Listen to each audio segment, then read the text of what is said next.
Thank you for joining us for this look at some of the best stories from KPBS News this week. I'm John Carroll. Coming up, remembering a political icon. We'll dip into the KPBS archives for some of our conversations with Leon Williams. A glimpse into the private detention system. Hear from the friend of a German tourist who was detained at the border and is still being held weeks later. And soccer a la Frontera. See the first installment of the new KPBS digital series as San Diego's MLS era begins. We start with a look at how the homeless situation is evolving in San Diego. More tents are popping up along the sides of freeways, creating new legal questions over whether it's an issue for the state or local cities. Katie Anastas learned more about the trend and how encampment sweeps are playing a role. Walk through downtown and you'll see them. Neon green signs giving people 24 hours notice before an encampment sweep. San Diego has prohibited tent camping in public spaces for more than a year. Aldea Sikori got used to it when she was camping downtown. Every other day, pretty much they make us clean up and move. She found authorities were less likely to make her move next to the freeway. We were on the side of the freeway for like a month, or down by 17th Street, and that was okay, and then more people started to come. Outreach workers with the Father Joe's Village's street health team say more and more of their homeless patients are crossing from city to state property. It makes it harder and more dangerous for them to provide care and connect people to services. We try to encourage folks to come out for health care outside of the fence, but since the encampments have moved onto the Caltrans areas and behind fences near freeways, it scares me more on a personal level. The team visits encampments weekly to provide things like wound care, substance use disorder counseling, and prescription management. Without it, minor health issues can have serious consequences. That small ingrown hair turns into an abscess. And so if we can't find them in that interim when that is going on, it goes from it being a mild wound care situation to an antibiotic situation. The team hasn't always been able to find Lee Alvarez. There's a couple different times they couldn't find me, and I was just literally across the street and around a corner. They monitor her high blood pressure and make sure she has her medication. I have noticed that it helps considerably. At first I was hesitant to even realize that it was working or helping, but then when we started seeing the results in the blood pressure readings, they were like more normal, and then I wasn't getting my headaches weren't. I was getting headaches like I was. Jenny Wilkins manages the street health team. She says more frequent and aggressive abatement sweeps since the city passed its unsafe camping ordinance have made it harder to keep track of patients. On one hand, I have seen where people have been more willing to accept help or take advantage of alternate opportunities because they're tired of being shifted and moved around and displaced, so regularly. And then I've also seen where people have retreated into the recesses and they're like never to be found, and so we're left wondering what happened to them, where they went, are they okay? City leaders say the camping ordinance has helped them connect people to shelter services. Franklin Coopersmith is the deputy director of the Environmental Services Department's Clean SD division. He says the city's homeless outreach team recently spent several days at an encampment at the Choyas Parkway open space. They were able to get 16 of the 20 people into some type of housing option. Before the ordinance, the city gave 72 hours notice before clearing an encampment. Now they give 24 hours. So we found that as a really good middle ground of trying to be compassionate while also addressing public health and safety. Once people move onto state or private property, they can't enforce the ordinance. It's an imaginary real line that exists right there, and they know they can go on the other side, and that's where our resource stops. We don't go onto state, we don't go onto private, we don't go onto county property to do the abatement process. Caltrans says it prioritizes removing encampments that present a threat to infrastructure or people. The agency gives 48 hours notice unless there's an imminent safety risk. Steve Shablasky is captain of SDPD's Neighborhood Policing Division. He says they're talking with state authorities about how they can work together. We can only do so much, and we have to focus on city property, and I don't know if we can get into the world of policing 151 miles of state highways within the city. We just don't have enough resources. Last week, State Senator Catherine Blakespear announced a bill that would require Caltrans to coordinate with local governments to address encampments and fund cleanup efforts, outreach programs, and shelter services. Mayor Todd Gloria co-sponsored the bill, saying he hopes it will help cities like San Diego address the growing problem of freeway encampments. Sakori is still living in a tent, but now she's at one of the city's safe sleeping sites. She can keep track of her belongings and stay with her husband and their dog. Having somewhere to keep your stuff and not worry about it getting stolen or messed up, yeah, it's a big help. It's also easier for the health team to find her, a growing challenge as other homeless patients move out of reach. Katie Anastas, KPBS News. Smaller cities are also seeing more people living near freeways. Melissa May tells us how Lemon Grove is getting new state funding to help. Rain and hail swept across San Diego County Sunday night. It was scary in my own house. Our windows were shaking. We could hear the wind blowing through the trees. And I just imagined somebody trying to make it in a tarp on mud in that rain and how cold it was. That's Lemon Grove Mayor Allison Snow talking about the unsheltered residents in her city, a population that's been growing. When I first got here in like 2010, there was maybe 30.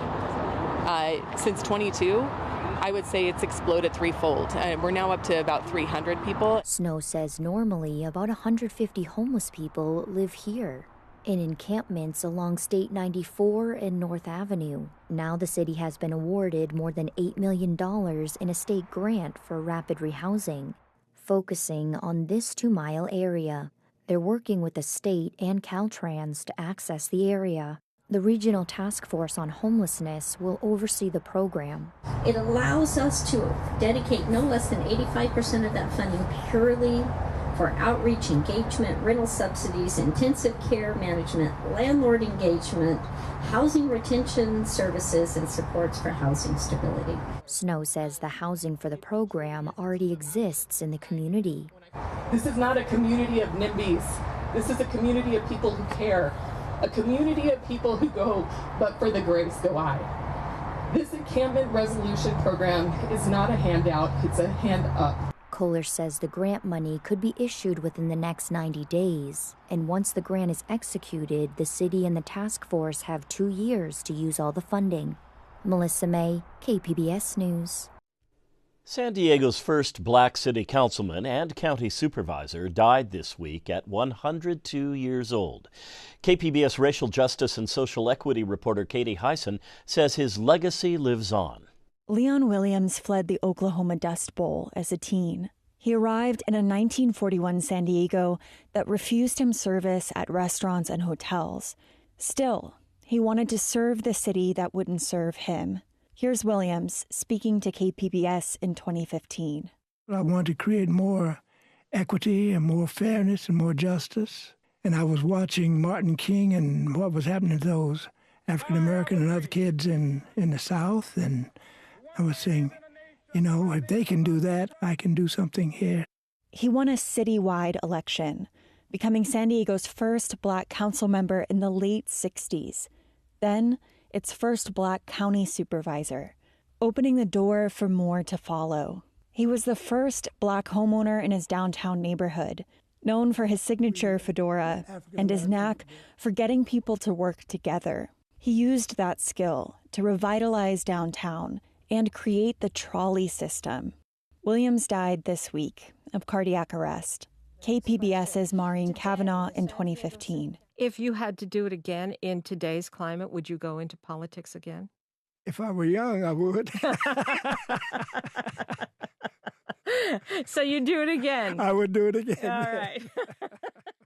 Katie Hyson, KPBS News. You can hear more from Leon Williams in the Freeway Exit podcast. Andrew Bowen spoke to him about the movement to defeat Highway 252 in Southcrest in the episode titled The Freeway Revolts. You can listen on kpbs.org or wherever you listen to podcasts. A German tourist has spent more than a month at the Otay Mesa Detention Center waiting to be deported. Friends tell Gustavo Solis that this has been a terrible ordeal, and they just want their friend to be able to go home. It was supposed to be a perfect reunion. We just were going to have a month of just making art. That was our plan. That's Amelia Loving. She's a designer who recently moved to Los Angeles. Talking about her friend, Jessica Bruch, a German tattoo artist who was spending the winter in Mexico. They planned to spend the weekend in Tijuana, cross the border, and drive up to LA. We had printed out her return ticket. She was supposed to fly the 15th of February. back to Berlin. But Brosch never made it to LA.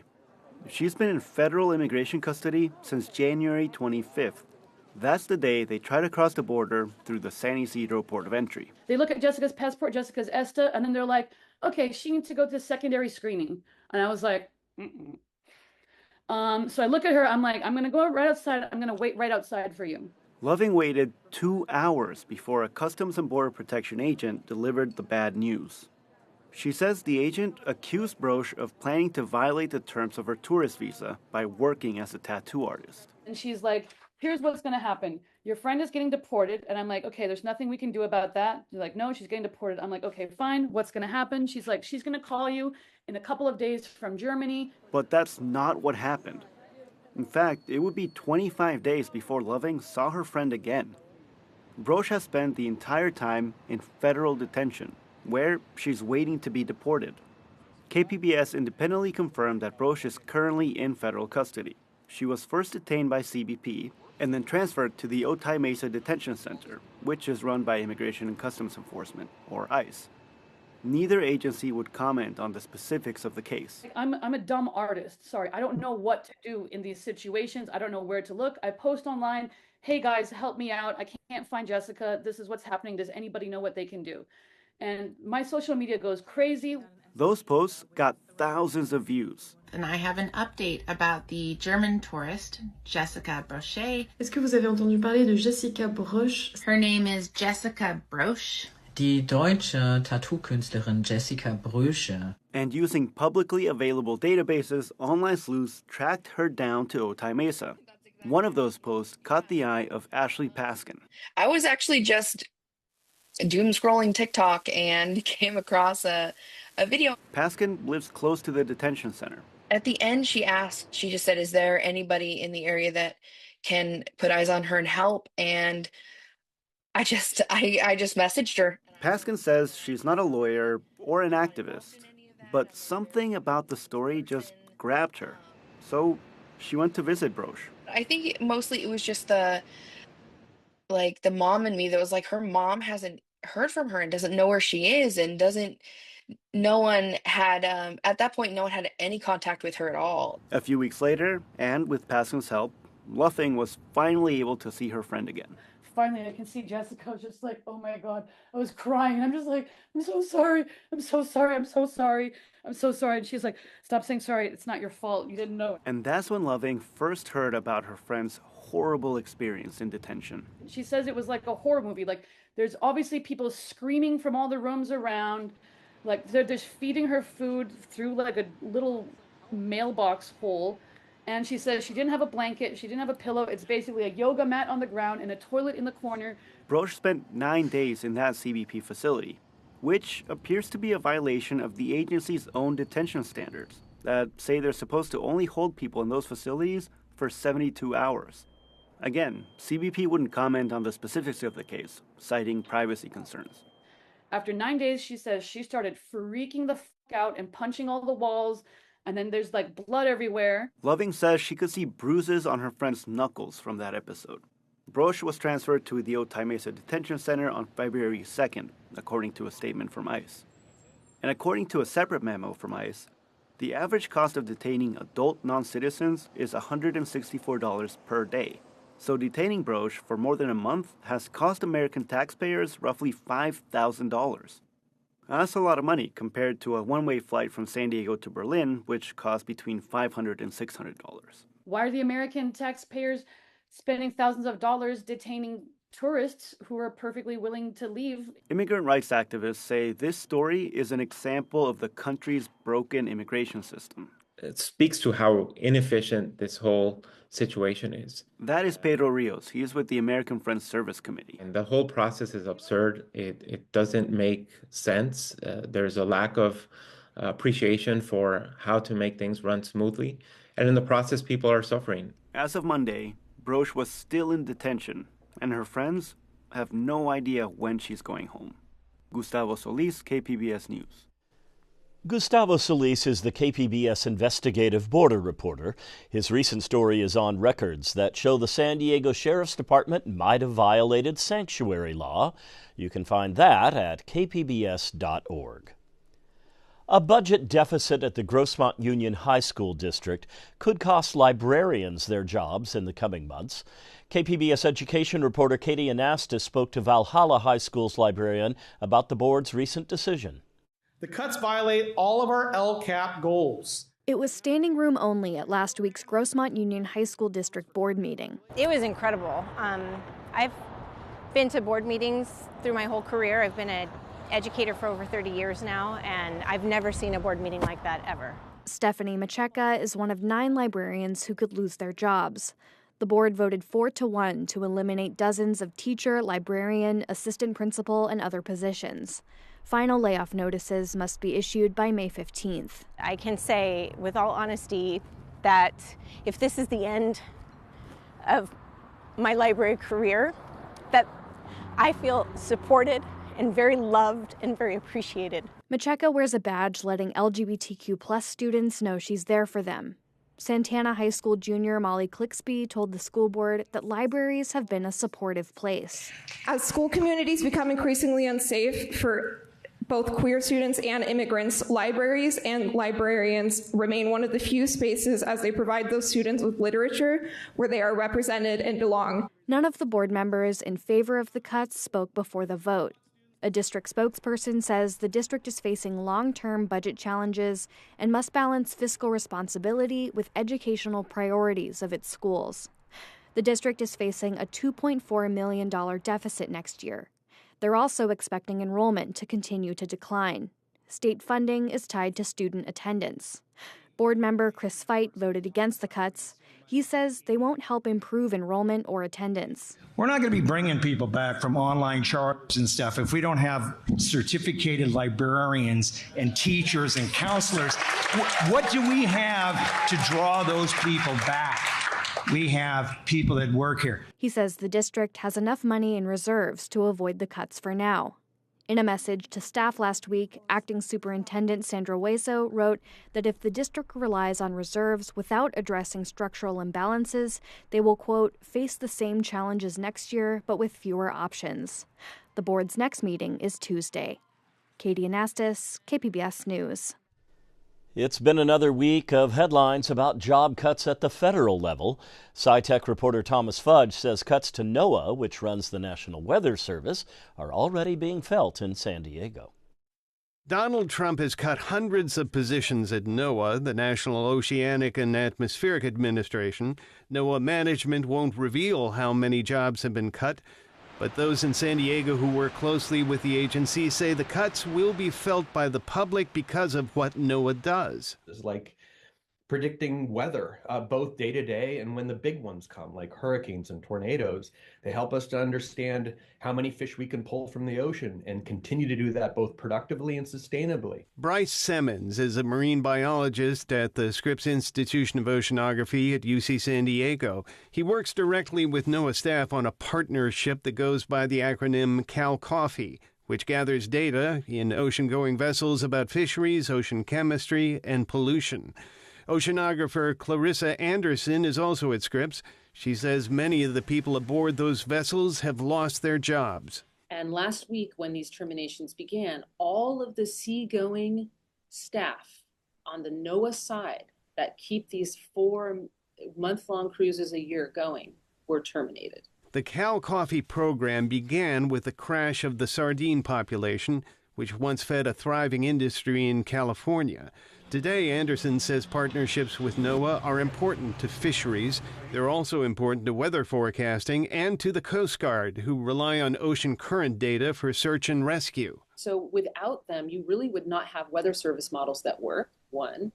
And if you fall in the ocean, you are going to be found 40% later than you would have if we didn't have these data, because the Coast Guard requires these data in their models to tune them, to make them accurate, so people can be found. The National Weather Service is a part of NOAA. NOAA Public Affairs would not comment on whether any cuts have been made to San Diego's office. Thomas Fudge, KPBS News. The Wave Water Park in Vista needs millions of dollars in repairs. North County reporter Alexander Nguyen says there are differing opinions on how to do that. Does this look like a modern facility? Vista Councilmember Karina Contreras is giving KPBS a tour of the city-owned Wave Water Park. When it first opened in 1994, it was state-of-the-art. The park was the first in the world to use a flow rider to power its lazy river. But 31 years later, it's showing its age. There's broken concrete on the walkway, rust on the support poles, and leaks in the bathrooms and changing rooms. A lot of this facility is very, very old, and we have an opportunity now to bring the public in and say, we're going to modernize it. It's going to cost us this amount of money. Let's figure out how we pay for it. A recent analysis shows the park needs around $3.5 million in repairs to bring it up to code, and another $15 million over the next 10 years to keep it safe and operational. Upgrades that we're struggling to find a way to afford. Mayor John Franklin says one way is to turn it over to a private entity to run it and make it profitable. The water park has never made a profit. The goal is to bring someone who might have a better business acumen than the city of Vista does to make sure that we lose as little money as possible and hopefully even turn a profit. That profit would give us the ability to reinvest in the wave and make it a great asset for years to come. The city council, however, rejected that idea at its last meeting. A private operator is not going to give the consideration to the public that the city of Vista is going to give to the public. And we just know that that's the way it is. The council will discuss the future of the wave at its meeting in June. That could include a phased approach to repairs and expanding amenities and operating days and hours. Currently, the park is only open during the summer months. For now, staff are getting the wave ready to open in May, including resurfacing the lazy river and replacing the pumps for the flow rider.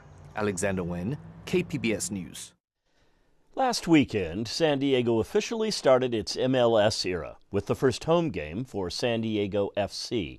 It's the latest chapter in a rich soccer history in our border region, and that's the focus of the latest KPBS digital series, Soccer a la Frontera.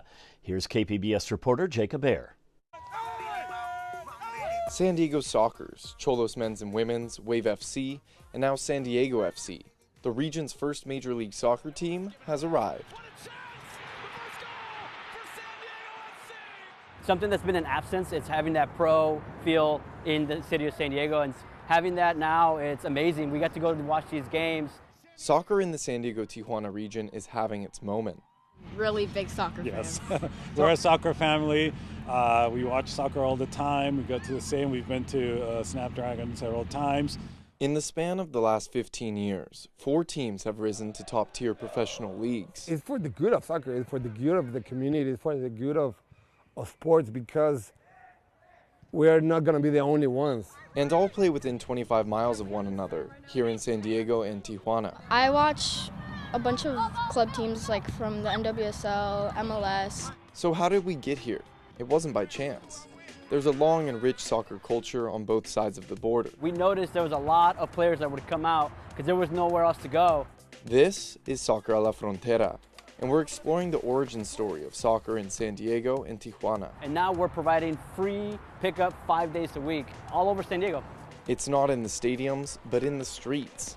And it's a culture that makes our border region special. Yeah, so we're actually at Chicana Park, which is right outside downtown San Diego, and we're at a Chicana futsal session. Under the freeways at Barrio Logan's Chicano Park, dozens of people gather to play a street style of soccer called futsal. Yeah, once in a while I'll do something nice and they'll call me the maestro. It's a fast-paced and cost-effective way to keep up with the love of the game. It's not just San Diego, I think it's all over the country here. There's always a pay-for-play model here, and it's really hard to access. Everybody's welcome.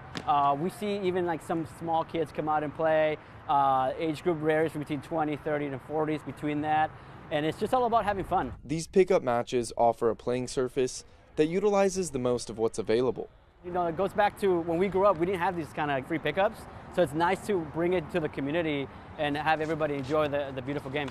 Just a stone's throw away, across the border in Tijuana, a similar but unique passion for the game has deep roots. We've been playing soccer in Mexico a long time ago. I mean, if there's not a soccer ball with a bottle of water, like pushing it and with the feet, and soccer is like part of our life. On a massive soccer complex called Centro de Iniciación Jolitzcuntles, or CICS, hundreds of youth from across Mexico and parts of San Diego County play the beautiful game. They're from Tijuana or nearby, from Rosarito, from Playa de Tijuana, even Ensenada. Basically, it's like a soccer school for kids from 3 years to 17. It's part of the academy soccer system, which feeds into professional teams in the area, the Cholos. Here, if kids aren't playing pickup in the streets or with their school, it's usually in a club or academy environment like this one. Basically, it's like a soccer school for kids from 3 years to 17. And like many things in our border region, that passion flows into San Diego. Well, I grew up in Mexico, so it's a very common part of the culture over there, and then you kind of transmit that to your kids. Well, I started in rec because I really wanted to play soccer because I played it a lot in school and I thought it was really fun. In Mira Mesa, a group of young girls and boys practice on a field for their AYSO United teams, including co-captains Sanaz Tabibi and Mia Osmus. And I also decided to play soccer because all my family was just playing soccer, my dad, my sister. I really leading toward becoming a really professional soccer player. They're playing for the club side of one of the largest youth soccer organizations in the United States, and it keeps growing. The amount that it's blown up over the last,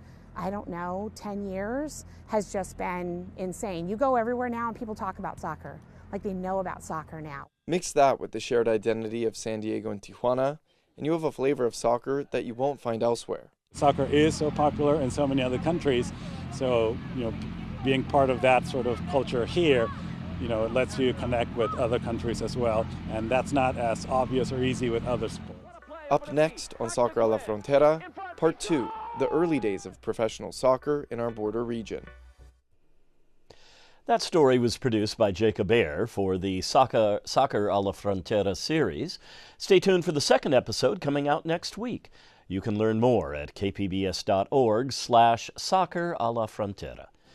We hope you enjoyed this look at KPBS News this week. I'm John Carroll. Thank you for joining us.